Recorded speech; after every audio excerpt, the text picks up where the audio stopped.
Day to day news Bharat में मैं श्रेया शर्मा आपका स्वागत करती हूँ। बात करते हैं खबर की। पाकिस्तान और अफगानिस्तान के बीच एक बार फिर तनाव खतरनाक मोड़ पर पहुंचता दिखाई दे रहा है। ताजा घटनाक्रम में पाकिस्तान ने अफगानिस्तान की सीमा से सटे इलाकों में भीषण हवाई हमले किए हैं, जिनमें कम से कम 19 लोगों के मारे जाने की खबर सामने आई है।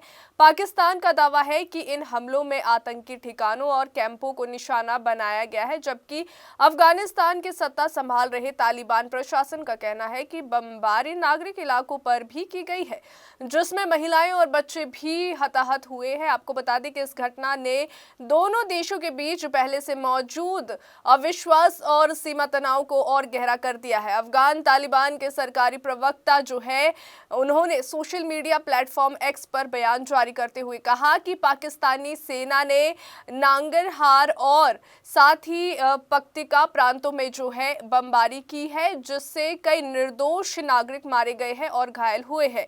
उनके अनुसार ये कार्रवाई अफगान संप्रभुता का उल्लंघन है और पाकिस्तानी सेना ने अफगान क्षेत्र में घुसपैठ की है। वहीं तालिबान प्रशासन ने कहा कि वे नुकसान का आकलन कर रहा है और आगे की रणनीति पर विचार कर रहा है। हालांकि आधिकारिक तौर पर तत्काल जवाबी हमले की घोषणा नहीं की गई है, लेकिन सूत्रों के मुताबिक अफगानिस्तान जवाबी कार्रवाई के विकल्पों पर विचार कर रहा है। दूसरी ओर पाकिस्तान सरकार ने इन हमलों को खुफिया जानकारी के आधार पर की गई लक्षित कार्रवाई बताया है। पाकिस्तान के सूचना मंत्री जो है, उन्होंने पुष्टि की है कि सीमावर्ती क्षेत्रों में पाकिस्तान, तालिबान और उसके सहयोगी से जुड़े 7 आतंकी ठिकानों को निशाना बनाया गया है। उनका यह भी कहना है कि रमजान की शुरुआत से पाकिस्तान में हुए 3 बड़े हमलों के बाद ये कदम उठाया गया है। पाकिस्तान का आरोप है कि अफगानिस्तान की धरती का इस्तेमाल पाकिस्तान विरोधी आतंकी संगठनों द्वारा किया जा रहा है और तालिबान प्रशासन उन्हें रोकने में नाकाम रहा है। पाकिस्तान ने ये भी दावा किया है कि इस कार्रवाई में जो है इस्लामिक स्टेट से जुड़े एक संगठन को निशाना बनाया गया है, जिसने हाल ही में इस्लामाबाद की एक मस्जिद पर हुए घातक हमले की जिम्मेदारी ली थी।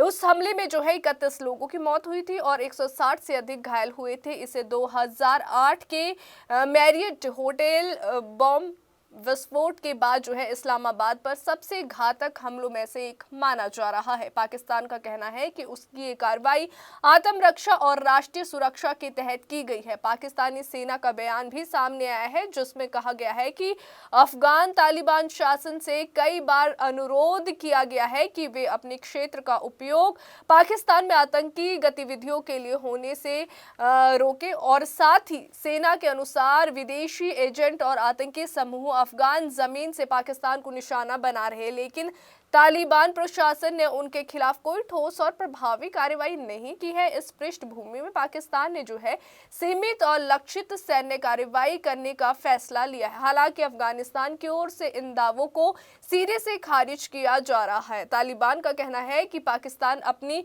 आंतरिक सुरक्षा विफलताओं का जो ठीकरा है वे अफगानिस्तान पर फोड़ रहा है। उनका आरोप है कि नागरिकों पर बमबारी कर पाकिस्तान ने अंतर्राष्ट्रीय कानून और मानवीय सिद्धांतों का उल्लंघन किया है। ये घटनाक्रम ऐसे समय में हुआ है जब दोनों देशों के बीच राजनयिक संबंध पहले से ही तनावपूर्ण चल रहे हैं और सीमा पार गोलीबारी की घटनाएं समय समय पर सामने आती रही है।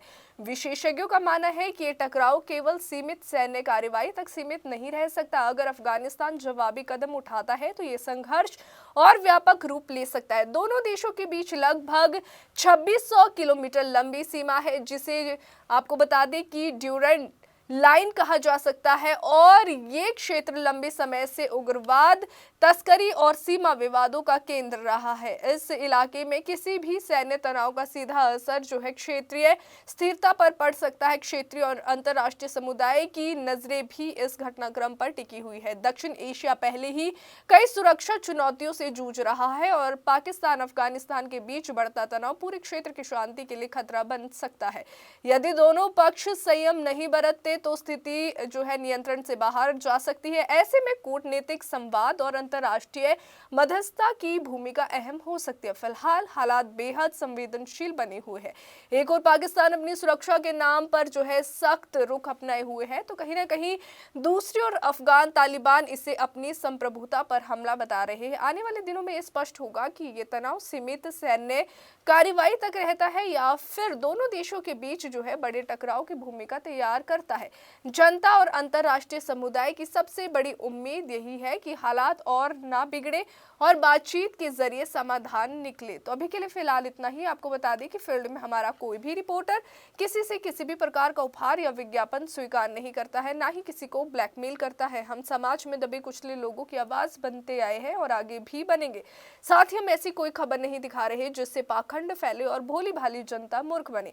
तो देश और दुनिया की ताजा खबरें जानने के लिए देखते रहिए day to day news Bharat और हमारे चैनल को लाइक, शेयर और सब्सक्राइब करना ना भूलें।